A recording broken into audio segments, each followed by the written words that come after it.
नमस्कार, आप देख रहे हैं स्टार भारत न्यूज और मैं आपके साथ सुनील चतुर्वेदी। चलते उत्तर प्रदेश और उत्तराखंड की कुछ खास खबरों की ओर। पूर्णिया से निर्दलीय सांसद पप्पू यादव ने शनिवार को संसद में मध्य प्रदेश के कारोबारी के सुसाइड केस को लेकर ईडी पर निशाना साधा। उन्होंने सदन के अंदर एक मीडिया की खबर को दिखाते हुए कहा कि ईडी कार्रवाई के नाम पर गुंडागर्दी कर रही है। रेड से परेशान होकर आष्टा में पति पत्नी ने खुदकुशी कर ली। उनके बच्चे पर ईडी दबाव बना रही थी कि राहुल गांधी के खिलाफ बयान दो तो तुम्हें छोड़ देंगे, ये शर्मनाक है।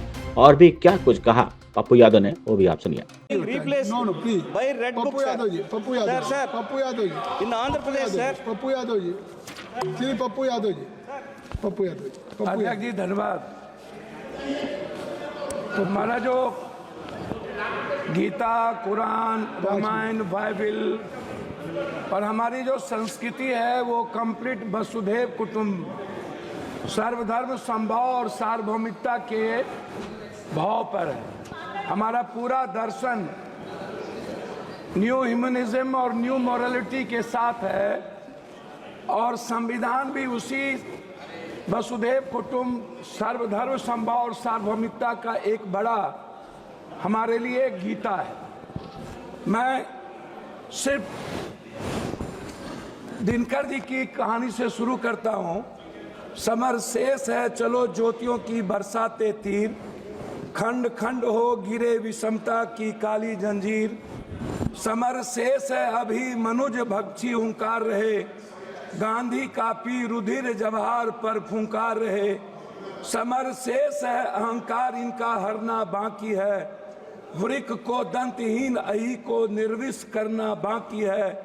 समर शेष है शपथ धर्म की लाना है वो अकाल, बिछड़े अभय देश में गांधी और जवाहरलाल। तमिर पुत्र ये दस्यु कहीं कोई दुष्कांड रचे ना, सावधान हो खरी देश भर में गांधी की सेना बलि देकर भी बलि। स्नेह का यह मृदु व्रत साधे रे, मंदिर और मस्जिद दोनों पर एक तार बांधो रे। समर शेष है नहीं पाप का भागी केवल व्याध, जो तटस्थ है समय लिखेगा उनका ही अपराध।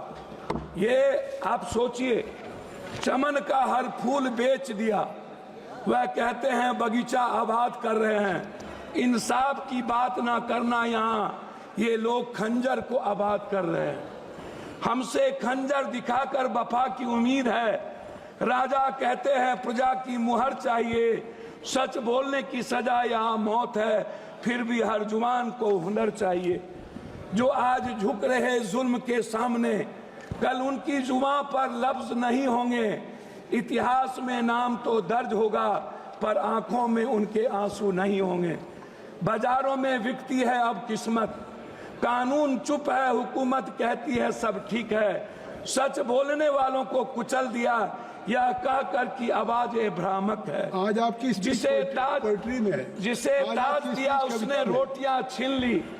हम अपने ही घर के गुनाहगार हो गए, जो सवाल उठाए वो गुनाहगार ठहरे, जो चुप रहे वो पहरेदार हो गए। मैं अब कानून किताबों में सजा हुआ है, राजनीति का सच हर घर जला हुआ है। हर जश्न के पीछे किसी की चीखें है और हर झंडे के नीचे दिल डरा हुआ है।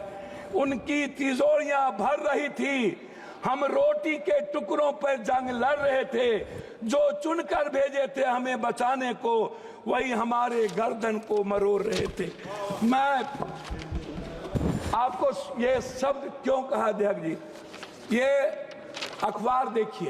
एक व्यक्ति ने, अध्यक्ष जी शुरू किया, 1 मिनट हुआ, एक व्यक्ति ने संघर्ष शुरू किया। राहुल गांधी जी, एक बच्चा ने अपने पैसे की तिजोरी तोड़ के उसको पैसे दिए। ईडी की गुंडागर्दी आप देखिए कि उसके दोनों माँ बाप को मरना पड़ा। संविधान, दोनों माँ बाप आत्महत्या कर लिए परसों। ईडी की गुंडागर्दी देख लीजिए हुजूर। वो बच्चे कह रहे हैं कि उन्होंने कहा ईडी के लोग ने तुम कांग्रेस ज्वाइन करो और राहुल गांधी के खिलाफ तुम बयान दे दो, उसके बाद तुमको हम फ्री कर देंगे। ये मध्य प्रदेश की है, इसको आप देख लीजिए।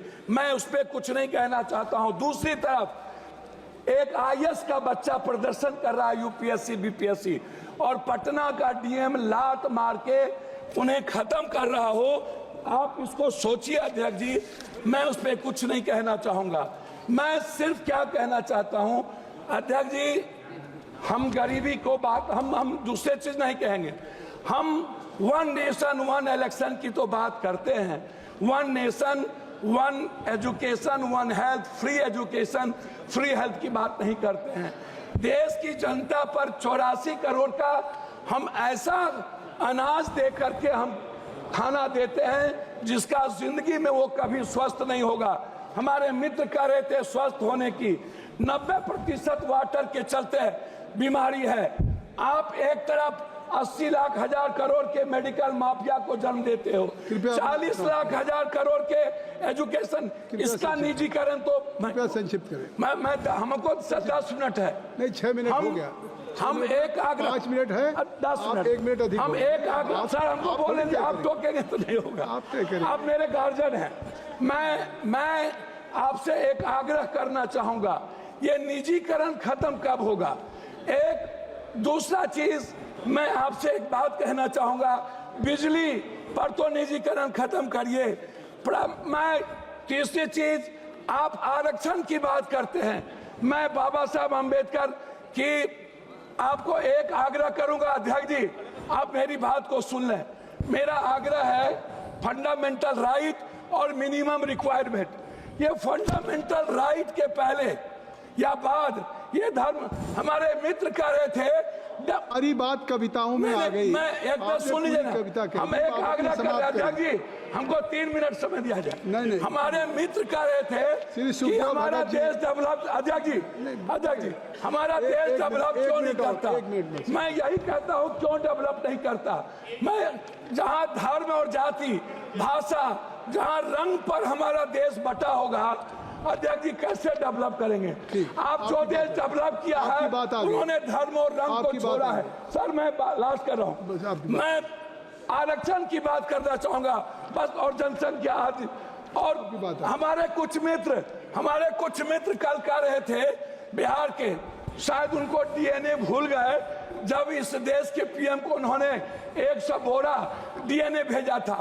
एक हमारे सांसद, सर लास्ट कर रहा हूं, उन्होंने कहा कांग्रेस के खून में उनके परिवार की नींव है, और उन्होंने जिस तरीके से कांग्रेस को गाली दिया, मुझे सर लास्ट है, मैं आरक्षण पर आना चाहूंगा अध्यक्ष जी, लास्ट कर रहा हूं। मैं आपसे एक आग्रह करूंगा, ये जो आरक्षण है, ये आरक्षण टाइम पर्सन प्लेस वे सब्जेक्ट, समय काल पात्र के अनुसार इसको हमें विचार करनी चाहिए। मैंने एक मिनट सर, आपकी बात सुखदेव भगत जी, मैं आरक्षण के मामले में आपसे एक आग्रह करूंगा, आरक्षण को 67% प्राइवेट, सर लास्ट है 1 मिनट में, प्राइवेट नौकरियों में आरक्षण को आप लागू करो, 80% प्राइवेट नौकरियों में, और ठेकेदारी प्रथा में आप दलित ST SC को लाओ। दूसरी तरफ श्री सुखदेव भगत जी, आ गई बात,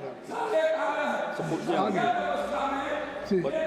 हो गई। श्री सुखदेव भगत जी, श्री सुखदेव, आपकी आरक्षण की बात आ गई सब। सभापति महोदय, सॉरी,